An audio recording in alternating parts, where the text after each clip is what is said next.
प्यारे बच्चों, कैसे हैं आप सब? आशा करती हूँ आप सब अच्छे होंगे, स्वस्थ होंगे। स्वागत है आपका इस कक्षा में। आइए आज हम पढ़ते हैं संस्कृत का पाठ 5 विद्याया महत्वम, यानी कि विद्या का हमारे जीवन में क्या महत्व है। इस बारे में कुछ श्लोक यहाँ पे दिए गए हैं जिन्हें हम पढ़ेंगे और उनका अर्थ जानेंगे। तो विद्या, विद्या क्या होती है? विद्या मतलब ज्ञान अर्जित करना, है ना? जब हम स्कूल जाते हैं, शुरू बचपन में जब हमारा दाखिला होता है, हम स्कूल जाते हैं ना, बचपन से हम स्कूल जाना शुरू करते हैं 4-5 साल की उम्र से।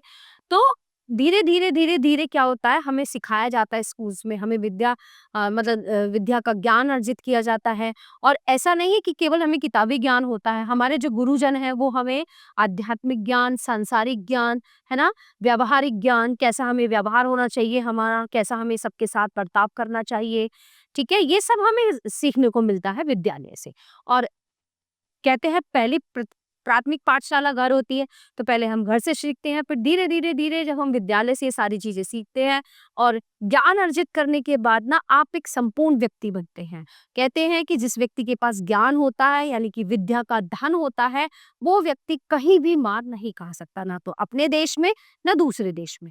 इसलिए सभी के लिए शिक्षा का महत्व बहुत ज़रूरी है, सभी को शिक्षा ग्रहण करनी चाहिए और शिक्षा के बिना कुछ नहीं है ना?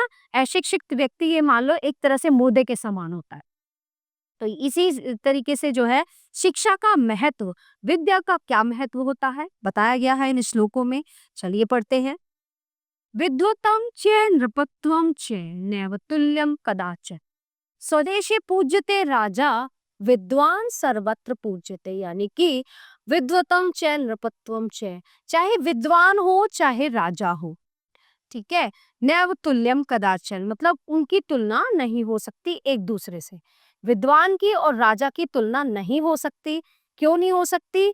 क्योंकि स्वदेशे पूज्यते राजा विद्वान सर्वत्र पूज्यते, क्योंकि राजा जो है केवल अपने देश में ही पूजा जाता है, लेकिन जो विद्वान लोग होते हैं वो सब जगह पूजे जाते हैं। सर्वत्र मतलब सब जगह पूजे जाते हैं। तो इसलिए विद्वान और राजा की जो है तुलना करना व्यर्थ है।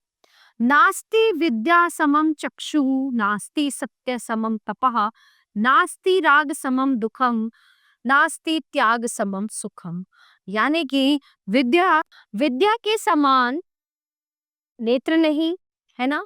सत्य के समान तप नहीं, ठीक है? राग के समान दुख नहीं और त्याग के समान कोई दूसरा सुख नहीं। तो यहाँ पे कुछ गुण बताए गए हैं कि विद्या के समान नेत्र नहीं और सत्य के समान तप नहीं, राग के समान दुख नहीं और त्याग के समान सुख नहीं है। तो विद्या को सर्वोपरि बताया गया है। पुस्तकस्था तुया विद्या परहस्तगतं धनम कार्य काले समुत्पन्ने न सा विद्या न तत् धनम, यानी कि पुस्तक में रखी हुई विद्या, यानी कि पुस्तक में बंद हुई विद्या जो है और दूसरे के हाथ में गया हुआ धन किसी काम की नहीं होती। तो कहने का मतलब ये है कि पुस्तक में बंद विद्या की आपके पास पुस्तकें रखी हैं, ढेर लगा हुआ है, आपने उनको पढ़ा नहीं है, ज्ञान अर्जित नहीं करा, तो वो बेकार है। ऐसे ही दूसरे के पास गया हुआ हमारा धन वो भी बेकार है, ठीक है? तो कार्य काले समुत्पन्ने न सा विद्या न तत् धनम। तो जब हमें जरूरत पड़ती है तो वो विद्या जो पुस्तक में बंद है वो हमारे किसी काम की नहीं और जो धन है वो हमारे किसी काम का नहीं, क्योंकि अब धन को जो है अपने पास रखना चाहिए अपने आने वाले समय के लिए, अपने बुरे समय के लिए धन को अपने पास जो है संचय कर कर रखना चाहिए। ऐसे ही विद्या को किताबों में ना रखकर वो ज्ञान हमें अर्जित करना चाहिए। तो धन और विद्या दोनों बराबर ही हमारे लिए आवश्यक है। किम कुलेन विशालेन विद्याहीनस्य देहिनः अकुलीनो अपि विद्यावन्ते वैरपि से पूज्यते, यानी कि किम कुलेन अगर अच्छे कुल का व्यक्ति है ना? किसी व्यक्ति ने अच्छे कुल में जन्म लिया है, बहुत ही उच्च कुल में जन्म लिया है, लेकिन वो विद्या से हीन है, उसको विद्या नहीं आती, उसको शिक्षा नहीं आती, तो उसका तो जन्म बेकार है। और जो अकुलीनोपि विद्यावन्ते वैरपि से पूज्यते, है ना? उच्च कुलीन वाला व्यक्ति अगर अशिक्षित है तो वो उसका कोई मायने नहीं रखता। वहीं पर जो निम्न कुलीन व्यक्ति है, जो निम्न कुल में पैदा हुआ है और उसके पास विद्या का धन है, ज्ञान का अपार भंडार है, तो वो जो है हमेशा पूजा जाता है। तो कुल में जन्म लेने से मतलब नहीं है आप कितने शिक्षित हैं, आपको कितना ज्ञान है, आपको कितनी नॉलेज है, ये चीज़ मायने रखती है। विद्या नाम नरस्य रूपमंतिकं प्रच्छन्न गुप्तम धनम, विद्या भोग करी यशः सुख करी विद्या गुरुनाम। विद्या नाम नरस्य रूपमधिकम, यानी कि विद्या मनुष्यों का रूप है, ठीक है, ढका हुआ गुप्त धन है। विद्या विद्या एक गुप्त धन के समान है। ऐसा नहीं कि विद्या पैसे हैं, विद्या एक ढका हुआ किताबों में इफ जो है धन है, ठीक है। और विद्या भोग करी यशः सुख करी, विद्या गुरु नाम गुरु, यानी कि भोगकारी के लिए विद्या यश है और गुरु के लिए विद्या बहुत ही सुखकारी है। विद्या बंधु जनु विदेश गमने विद्या परा देवता, विद्या राजसु पूजिता न तुम धनम विद्या विहीन है पशु, यानी कि जिसके अंदर विद्या होती है वो विदेश जाने पर भी, है ना, विदेश में जो है देवताओं के समान पूजा जाता है जिसको विद्या आती है। और विद्या राजसु पूजिता न तुम धनम विद्या विहीन पशु है, यानी कि विद्याहीन जो है पशु के समान है, ठीक है। विदेश जाने पर विद्या आपके काम आती है ना, क्योंकि आपको ज्ञान है।